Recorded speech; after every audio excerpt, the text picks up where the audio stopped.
system. We're here today to offer you an update about the patients we are treating who have tested positive for the novel coronavirus, which is now being called COVID-19. And patients are being evaluated for the virus as well. Before I introduce our expert speaker, I want to take a moment to share that as the region's only academic medical center, we have a team of multidisciplinary experts on our staff fully prepared to care for the complex patients that are here as a result of this pandemic. We have some of the nation's leading experts in infectious disease here on our team, and they are leading this effort. We're working in concert with the CDC, CDPH, and the county to provide the safest, best care possible. We have a comprehensive team of experts that have stepped forward to provide superb care, and the patients here today are receiving that care. This is what we're here for, and we accept responsibility and are willing to take on this effort to try to care for these very challenging patients. With that, I'd like to turn it over to our lead infectious disease physician, Dr. Randy Taplitz. Thank you. Hello, I'm Dr. Taplitz. I'm the Clinical Service Chief for Infectious Diseases and Global Public Health, as well as the Associate Hospital Epidemiologist. And I would just like to open with saying a few words about our current inpatients.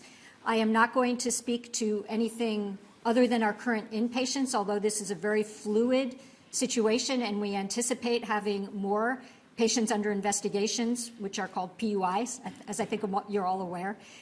We anticipate that there will be more coming into our system, but I'll just speak to the 3 inpatients right now. So currently at UCSD Health, we have 3 inpatients. 2 of them have confirmed COVID-19, and one of them is a person under investigation. The 2 patients are, all patients that come in with a PUI are placed in immediate isolation. They are separated from all other patient care, and thus we really have no concerns about the safety of our other patients or staff. Of our 2 patients, one I would consider in very good condition, the other is in fair condition. I just want to assure everyone that we are very well trained. We have very well trained staff. We do just-in-time training, and we are adhering to every CDC recommendation and policy for isolation procedures. And we feel we've got an excellent team and are taking great care of these individuals while keeping our staff and our patients safe. I think that is all I will say in prepared comments, but I'm open to questions. Can you give us an age and sex of the 2 patients that have been confirmed? No, I cannot do that. We are really doing, we're really trying very hard to protect patient confidentiality here, so I will not be speaking to any particulars about our patients. But just to clarify, the patient that's in good condition and fair condition, those are the ones that have tested positive for COVID? Correct. And then as far as the status of the patient who's a PUI right now, can you tell us? Excellent condition. Excellent. Yeah. Can you describe what fair condition is? What are some symptoms, or just describe? You know, I would strongly prefer not to go into detail. I don't think that's appropriate. But you know, the level of these conditions are sort of what you can look up on the website, et cetera. Fair condition means fair condition, not severe and not good. Dr. Taplitz, the patient that is in very good condition, is this the patient that, patient number 1, shall we say, the first one that was? Yeah, I'm not, I don't think it's appropriate, and I'm not going to speak to particular patients in that regard. You said you anticipate more patients coming in. Were you told that by the CDC? I know they sort of hinted at that in the release yesterday as well. So, you know, we're dealing directly with Miramar Base, and primarily our anticipation is our PUIs will come from that site. And if experience has taught us anything, that is that we should anticipate that there will be more individuals who will be PUIs within this period of quarantine time. And I know the World Health Organization, they said yesterday that they're looking for a vaccine, but at least here, it's going to be 3 or 4 months before they even get any clinical trials with actual humans, and that would be on a fast-track scale about a year until the the vaccine can become available on a mass scale. And then they said in China, it would be at least a few weeks until they know if any clinical trials over there are working. Is it fair to say that these two people who have the coronavirus will be here at UCSD for quite a while, or do you have any timeline? So the timeline is really dictated by the CDC, you know, there are lab tests that we do internally and lab tests that we send to the CDC on confirmed cases, and the results of those lab tests as well as clinical situation will dictate how long they stay in the hospital based on CDC criteria. And just speaking about kind of what happens next for the patients that have tested positive, Yes. let's say they make a recovery, they return back to quarantine for the full 14 days, or how does that work? So they will be with us until the CDC feels comfortable sending them back, And then sending them back to quarantine, or? undetermined. Okay. Doctor, can you comment on the current testing protocol? There was an article in this morning's newspaper that suggested that many states receive ineffective testing kits. That comes in light of the mislabeling issue that happened earlier this week.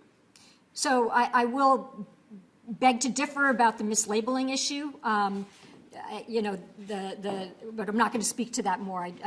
We don't believe that the samples were mislabeled. We used our standard labeling of those tubes, and they went over to the CDPH sort of in their standard labeling. But in any event, I can speak to the fact that currently we are sending all of our specific testing on COVID-19 to the CDC. When we are informed that either our state lab or our county health lab are up to speed in offering the test, then we anticipate we will send it there. But we will not do that until those are confirmed to be accurate. There's no concern about the testing kits themselves. We are all I can speak to is that our testing we send directly to the CDC, and I have no concerns about the accuracy of those tests. And doctor, I have to press you on this mislabeling thing, because if you're saying that the labels were made correctly, the CDC seems to tell a different story. So no, we've confident that this isn't going to happen again. I'm very confident it's not going to happen again. We have worked very, very closely with the CDC. There was no mislabeling. There were potentially communication issues. That has all been resolved, and this will not happen moving forward. How similar is the treatment for these folks compared to like a regular flu, or how different is this? How are you treating these folks? So we currently have no FDA-approved treatment for COVID-19. We do have FDA-approved treatment for the flu. And now that you brought up the flu, I do, as a infection control specialist and an infectious disease specialist, I want to spend a moment talking about the flu, which in my mind, and the mind of many of my colleagues, of course, is a huge issue. And something that we really shouldn't forget. In San Diego County alone, we had 1,500 cases of flu this last week. For the season, 15,000, with some 50 some odd deaths from influenza. Influenza is something we really should not take our eye off, and we want to really encourage everybody to get their vaccines and to practice hand hygiene and respiratory etiquette, primarily on the basis of influenza and other respiratory viruses. So are you treating these folks based on which ones? I'm trying to figure out how you're treating these folks if there's no known treatment. So these patients are treated expectantly. They are, if they require IV fluids, they'll get IV fluids. If they require Tylenol for fevers, they will get Tylenol. There is no specific FDA-approved treatment for this virus at this point. And I know that the WHO says that local transmission is occurring, obviously not widespread outside of China. I think they said about 1 in 5 people did get the virus from outside of China.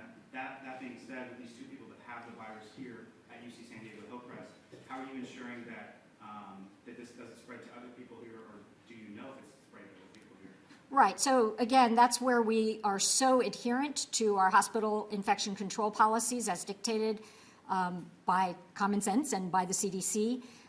These patients are, again, they come to us from the base in isolation. They remain in isolation.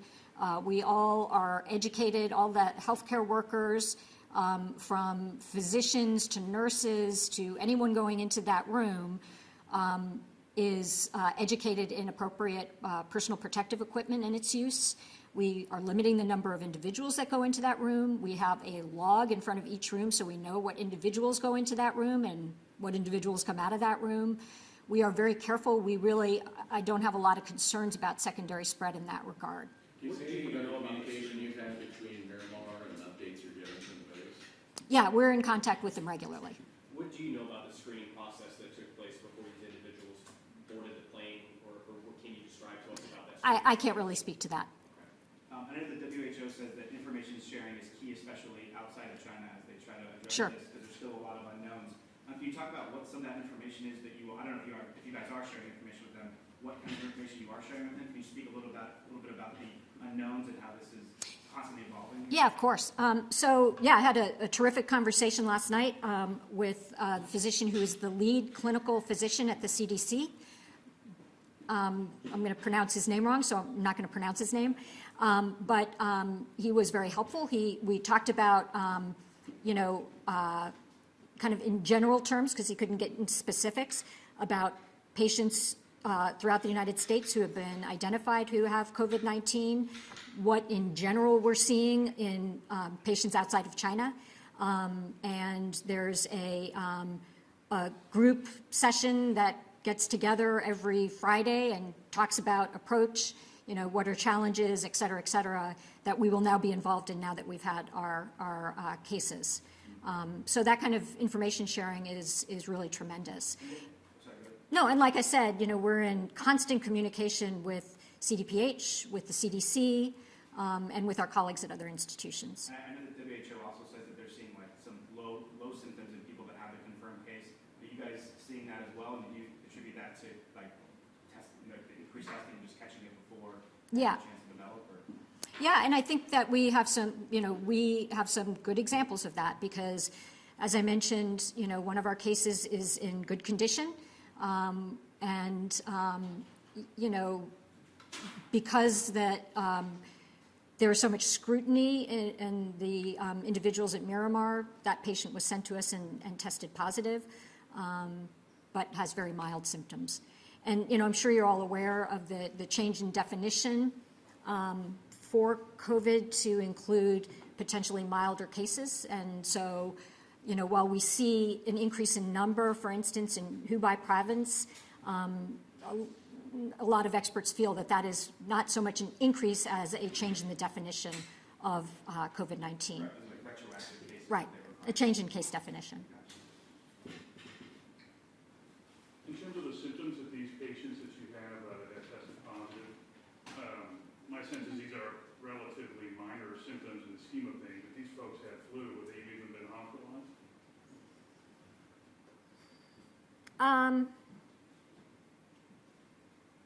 Perhaps. Yeah, I mean, what I would say. The fact that a lot of these folks in China aren't even being hospitalized, Yeah. like most people aren't. So what I would say is that, yes, a person under investigation does not necessarily need to be hospitalized. And so there may be people out in the community who are PUIs who are being monitored by the health department. You'd have to discuss that in more detail with the health department. Our process has been, we've set up this process with the individuals from Miramar that because of their potential risk in having been sort of in the epicenter of the area, that should they develop symptoms, we would admit them. So that was the sort of decision that Patty Mason felt that it was very important for us to serve as that resource, and we're all very glad we did that. So I guess to answer your question, yes, we may have some individuals with pretty mild disease in the hospital. Does anybody need a respirator? Do you have any signs of pneumonia or other things that are killing people that's how corona kills, right? Yeah, I'm not at liberty to discuss details of cases. And just talking about a little, I know you just touched on it before, but in terms of what happens to these two people moving forward here, what are the conversations that, from what you're able to tell us, have you told them that there's a lot of unknown right now and that you guys might be here for a while? Is that this plan from the CDC that if they have it while there's still this unknown, while they're still looking at a vaccine, that they stay in these isolation chambers? Is that kind of the... Well, nobody is going to be waiting for a vaccine for these individuals, but these individuals who I have spoken with, and you know, they are obviously aware that they have the infection. You know, they're grappling with that and what it means. You know, they're in isolation, and you know, we've not really gone into details. They know that the CDC is requesting, you know, every other day blood draws, but neither they nor we are sort of anticipating kind of when they would be discharged at this point. It's too soon. So as of now, with any tests that were made, they're still under the CDC, right? CDC is the one who does the tests? So the specific testing for COVID-19 is being sent to the CDC. If there are other lab tests that need to be done in the course of care, then we do those ourselves. Is there a timeline as to maybe when hospitals will be able to start doing those tests to kind of maybe alleviate the amount of tests they have to do, or still? So that you'd have to sort of talk to the CDC about kind of when, you know, what the strategy is for getting those tests out into, you know, for instance, other labs and health departments. How much access do their families get to them? Are they able to see friends, families, get materials, that sort of thing? Currently, these individuals are in isolation and we're limiting visitors. Thank you guys so much. Dr. Talbot has to get back to Yeah. her job, so thank you. Appreciate you coming. If you have any other questions, let me know, and we'll see if we can get something for you later. Oh, yeah, if you want to address the use of masks. Okay, yes. So yeah, just, One follow-up. we did have one follow-up question that I think is very important. It has to do with the use of masks. Okay, sorry. Okay, so we had another important question that I thought it was important to address about the use of masks. The use of masks are very, very important in the healthcare setting. Neither the CDC nor any other body that I'm aware of recommends masks be used by the public outside the institution, healthcare institution. It is not necessary when someone is walking down the street to be wearing a mask. The United States in general, and in fact the world, there are limited personal protective equipment, and we really make a plea to people to not use masks when they're not necessary to be used. So that's just something that I wanted to say kind of as a plea to the community. How does the transmission occur if not using? Yeah, so Transmission instead, so why isn't our mask? yeah, so this is a virus that, while we still don't know all the details about it, our understanding and again our guidance from the CDC based on other coronaviruses, you know, as well as other viruses, is this is spread by large droplet, which basically means 6 feet. So the virus can go 6 feet if someone is coughing or sneezing. Also, if someone is wiping their nose with their hands and puts their hands on some other person, then that is another mode of spread. But this is not felt to be a virus that is airborne spread. And so really the masks are not going to help you when you're walking down the street, you know, as long as you're in open air and not in a very closed environment. Can you explain that that's for people that are sick should be wearing them, not the people that are healthy? Can you put that into? So people that are sick should, you know, with a respiratory virus should stay at home and, you know, wash their hands frequently. That is our recommendation. How long is the virus viable once if somebody coughs in it? It's actually a very short time.